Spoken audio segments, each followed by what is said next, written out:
Hey YouTube, it's me, ThereFour here. Today I'm going to bring you an awesome commentary where I talk about all the newest features added in Minecraft Snapshot 13 week 02A and week 02B. I'm going to be posting a little picture on the screen right now from the blog, from the Mojang blog, and it's going to be talking about all the newest features. I pretty much took all the main things they posted on their blog, made it to one small little PNG, and slapped it on the screen right here. First of all, for Minecraft Snapshot week 13 week 02A, pretty much they improved the textures for the blocks, and the images now are individual image files. They improved the death messages, probably just say like, hey, when you died. It's probably a little bit more creative. I haven't died yet, but we'll play around with that later. They improved the naming system, which gives you the ability to, using the anvil, actually rename containers and mob eggs. People have been asking for renaming containers for ages. I know when you actually open up the chest, when you open it, the little top thing normally saying chest will say like chest of plants or anything like that. You could even like rename the ocelot egg to say like kitty egg for whatever reason you wanted to. Also, they improved the trap chests, so now instead of having to actually have like a redstone like output behind them, they can actually send the redstone input through a wall, one block, probably like a single block. So that's a pretty awesome feature. They also improved the hoppers, and now they're not bugged anymore. Also, they made them controllable by redstone. So if you have a redstone input on, it actually will turn off the ability for the actual items to go through it, and they'll just get spit out. Also, they they improved them, added a new icon. Unfortunately, the icon doesn't really show up in the world. Say if you put it on a display port, like not a display port, a display frame. Although it's weird. I think the texture file is messed up, but I'll show you that later. Also, they updated the language files, so other people's languages, like foreign languages, like I don't know. I haven't checked out which ones they actually updated yet, but like I imagine French or Japanese have been updated to be more accurate. Also, they removed the language file system to be they removed it from the main Minecraft version and actually put it in the background downloader. So now you can pretty much just like say if like your language file is messed up and they make a patch for it, you don't have to they don't have to release a brand new version of Minecraft just to patch that individual file. Okay, so now to the new texture system, which I mentioned firstly. So apparently, according to this little message that they say right in the middle of the image on screen, it turns out it says like starting from the snapshot and forward, blocks and items will no longer load their artwork from one big sheet of sprites. Instead, they'll have an individual file for each image they're using. The benefit from this is that it will be easier for us to support custom blocks and items in the future. It will also allow us to mix and match block artwork resolutions and make sure you get graphics for blocks that your current texture pack isn't updated for, which pretty much means, say if you're using a texture pack that's like, I don't know, specs per dB craft with 128 resolution and like 5 or 6 blocks from the newest snapshot aren't there, it's actually going to pull the default pictures or the default texture default textures for those blocks and just place those in the world instead of actually having like a singular white block or something that just says like this texture pack needs updating as specs per dB craft actually does have. Alright, so now off to the Minecraft Snapshot week 02B. So it's pretty much a bunch of bug fixes. The main notable fix is that the stitcher for removing taking the textures and making them into individual items should now make sure to create the textures that have the sizes in powers of 2, which fixes all the white texture issues that people have been having. I personally haven't seen any yet, considering I just got the Snapshot week 02A today. It was released yesterday, and Jen's just posted this B just sometime today, around just a few hours ago, because I didn't notice it earlier. Alright, so now onto our main little attraction that we have here, which is showing you all the newest features. Also, I didn't mention the weighted pressure plates in last commentary, so I'm actually going to show you them today. So if you give me a second, I'm actually just going to put it to the day in this world, and we'll get right started. Alright, so let's do this. Okay, so as you can see here, I've got set up a little area like I normally do. Firstly, I just want to show you the hopper. Oh, hey, what do you know? Normally, this little icon for the actual hopper didn't show up. It must have been a bug fixed with the because I updated to the newest snapshot, which is 02B, and that must have fixed this little item icon, so now it actually works.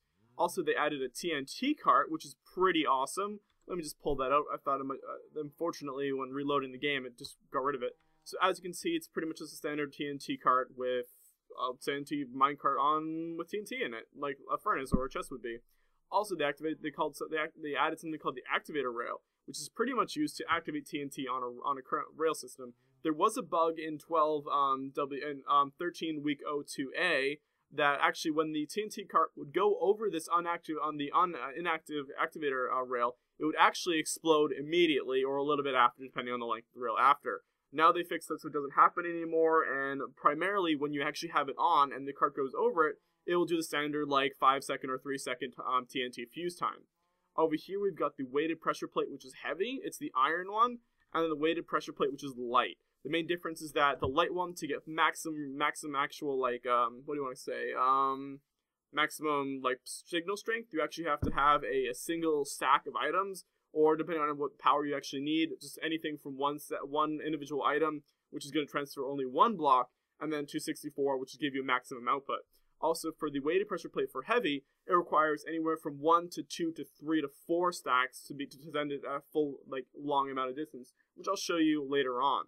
Over here, we've actually added, I showed you something they recently added on the newest snapshot, which is the O2A, I'm pretty sure, which is the quartz blocks. They added these actually in the nether, so first of all, it gives you a better ability to actually go exploring, so you don't have to say, like, hey, the nether is pretty much useless. Now it's awesome for you because you can get, like, the brewing things for, like, you get nether wart for brewing, blaze rods, all that good stuff, and now you can even get quartz to make an awesome Roman Greek temple, which is pretty awesome. Personally, I really love it. The pillar, there's a little pillar block, a chisel block, a standard block, and even steps, which is amazing. They'll probably add a slab in soon anyway. So, on to the other change that they added. Over here, as you can see, the little chest, the hopper is connected to the chest. Pretty much there's nothing in the chest, but let me show you what you can do. Pretty much just, like, toss it in the little hopper, and it automatically transfers to the chest. Now, if you toggle this redstone signal and throw it in, it just bounces right out and just stands at the top because it can't really do anything. So let me show you another cool feature. So say we've got this little chest full of plants and all that jazz, and we have like an empty chest we want to use. Let's take, first of all, let's take the ocelot eggs. Oh, hold on guys, let me fix that. Alright, now it's fixed. Okay, so now again I was saying, we've got the little simple chest and the ocelot egg. What we can actually do now is bring it into the anvil, put the chest over there, and say, chest o plants. And rename that with the simple cost of like 5 levels, and there you go, chest of plants. Also, for the ocelot egg, you can say, just edit the name on that and say kitty egg for whatever reason you wanted to, and as you can see, it gives you a kitty egg, and it shows it at the bottom and chest of plants. So what I can actually do is you can do this, place this in the world, when you open it up, as you can see, chest o plants. It's a really awesome thing. So you don't have to worry about saying, oh, hey, what goes in this chest? It's empty anymore. Just take all of your planty stuff, put it all in there, get rid of this chest and eggs. It's not plant stuff. Put it all in there, and you're all good. Also, there was a feature that I didn't talk about too much, or I was unsure of in the previous video, which was the snapshot for the week 013. Snapshot 13 week 01 or whatever it was. So that was actually the drag and drop feature of the new mouse action. So what it actually lets you do is click on, say, like oak leaves and drag it around, or normally it would let you. So what you do is pretty much pick it up, then drag it around, and as you can see, it is evenly distributing the amount of leaves to each individual little item spot. So you can pretty much make a whole, it's an easy way to pretty much like level out your inventory or space it out. Say if you want to fill a chest with like a certain amount of things and have that chest be filled in from a hopper, from a quarry or something like that, and have it all go into that one chest, pretty much do that. And instead of doing one by one by one by one by one, it does it all at the same time for simple click and drag, which is a really awesome feature. And personally, I love it. As you can sort of see, it's pretty fun to use, and it looks pretty cool. Alright, so on to the weighted pressure plates, which is pretty much the last thing, apart from another little thing we should talk about, which is the TNT carts and how they work with the activator rail. So let's just clear the inventory, and I'll be all good. Alright, so let's go check out this little place over here, which I've set up to test the actual weighted pressure plates. Over here, we've got a little chest of cobblestone, and as you can see, when you start placing little amounts of like blocks on the actual pressure plate, it only does a small amount of signal for the light one. Keep on adding it up, and eventually, as you can see, the actual signal gets stronger. And let's just add a whole ton and put those all on there. Instead of just allowed to do this, which makes it easier. And as you can see, it gives you a maximum signal strength. It's perfectly red, like anything else would, and it's going to transfer a very long distance. For the heavy one over here, let's pick that up. And then, as you can see, just drop one single stack. It only gives you about a very low amount of signal, which means it won't actually transfer a very long distance. So if we start adding a little bit more, pretty much gives it a little bit higher signal, but when you actually want to get a perfect signal, you actually want to add 3 or more stacks. As you can tell, it wasn't as vibrantly red as the other one was. So that's pretty much wraps up the main things that I didn't talk about. Although I do want to show you something really cool about the TNT carts, is that how they actually work. So let's grab some rails, an activator rail, minecart with TNT, and a little lever, because you want to test that out. So I don't really care about my whole little creation here, but actually I do sort of. Let's move it over here, and cool. So let's create a little rail system, and a little activator rail that's on. Move that over there, and into that little thing right there. So let's take this and push it down the rail, and I'll show you what happens. As you can see, it gets activated by the rail cart, and the little time down, and boom! And it explodes, which is pretty cool. You can say you can create maybe an automated mining system just using TNT carts, although it may not be too cost effective, and may just do more damage than doing anything effective.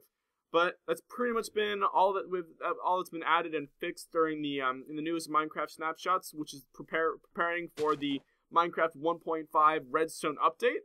So this has been ThereFour here, bringing you all these awesome new things in the newest Snapshots. Peace out and have a great day.